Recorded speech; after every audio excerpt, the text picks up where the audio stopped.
बातमीपत्राच्या सुरुवातीलाच एक महत्त्वाची बातमी आहे। मंत्रालयाच्या बाहेर आंबा आणि काजू बागायतदार आक्रमक झाल्याचं पाहायला मिळालं आणि पोलिसांकडून यावेळी या आंदोलकांची धरपकड केली गेली। अवकाळी पाऊस आणि बदलत्या वातावरणामुळे नुकसान झालेले कोकणातील आंबा आणि काजू बागायतदार हे मुख्यमंत्र्यांच्या वर्षा निवासस्थानावर मोर्चा काढणार होते आणि मोर्चाच्या आधी आंदोलकांची पोलिसांनी धरपकड केली। ही त्याची दृश्य सुद्धा आपण बघतोय। यामध्ये राजू शेट्टी आणि इतर काही नेते सुद्धा उपस्थित होते।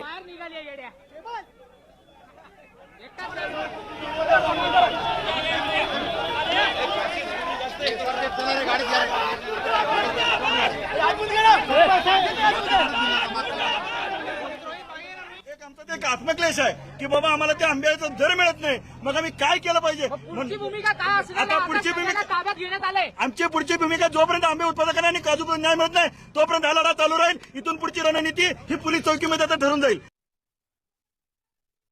गेली 30-35 वर्ष मी शेतकऱ्यांच्या प्रश्नावर आंदोलन करत आलेलो आहे, परंतु आज ज्या पद्धतीनं आम्हाला वागणूक दिली गेली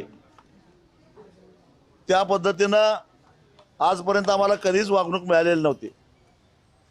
आम्ही आंदोलन करत असताना जवळजवळ 5-6 मुख्यमंत्री होऊन गेले, परंतु अशा पद्धतीनं फरफटत आणणं, धक्काबुक्की करणं, कपडे फाटले तरी लक्ष देणं असं करायला आम्ही काही आतंकवादी नव्हतो किंवा गुन्हेगार नव्हतो।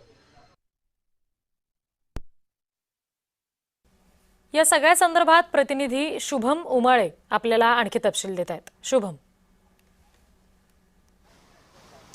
नक्कीच मागील 10 दिवसांपासून शेतकरी संघटना असतील किंवा मग शिवसेना उद्धव बाळासाहेब ठाकरे गटाचे सर्व वरिष्ठ नेते असतील यांचं मागील 8 ते 10 दिवसांपासून नियोजन सुरू होतं की कशा प्रकारे आपण आंदोलन करू शकतो आणि कशा प्रकारे आपण थेट महाराष्ट्र राज्याचे मुख्यमंत्री देवेंद्र फडणवीस यांचं शासकीय निवासस्थान वर्षा निवासस्थानी आपण मोर्चा कशा पद्धतीने घेऊन जायचा याबद्दल तयारी जी आहे ती मागील 8-10 दिवसांपासून सुरू होती आणि त्याचमुळे आज 15 मे रोजी दुपारी 4 वाजता आपण गिरगाव चौपाटी या ठिकाणी सर्वांनी भेटायचं आणि तिकडनं आपण वर्षा निवासस्थानी जी आहे ती आपली कूच करायची अशा पद्धतीने हे आंदोलन ठरलं होतं। आणि अशामध्येच आज एक वेगळं चित्र मुंबईमध्ये पाहायला मिळालं की मुंबईमधले मलबार हिल जे शासकीय निवासस्थान वर्षा शासकीय निवासस्थान आहे, जे मलबार हिल परिसरामध्ये आहे त्या ठिकाणी जाणारे सर्व रस्ते जे आहेत ते बंद करण्यात आले होते। मुंबई पोलिसांनी हे रस्ते सर्व बंद केले होते आणि अशामध्येच नेपिन सी रोड असेल, बाबुलनाथ मंदिर चौक असेल किंवा मग गिरगाव चौपाटी जवळचा जो मुख्य सिग्नल असेल जो मरीन ड्राईव्हच्या दिशेने मलबार हिलच्या दिशेकडे येत असतो,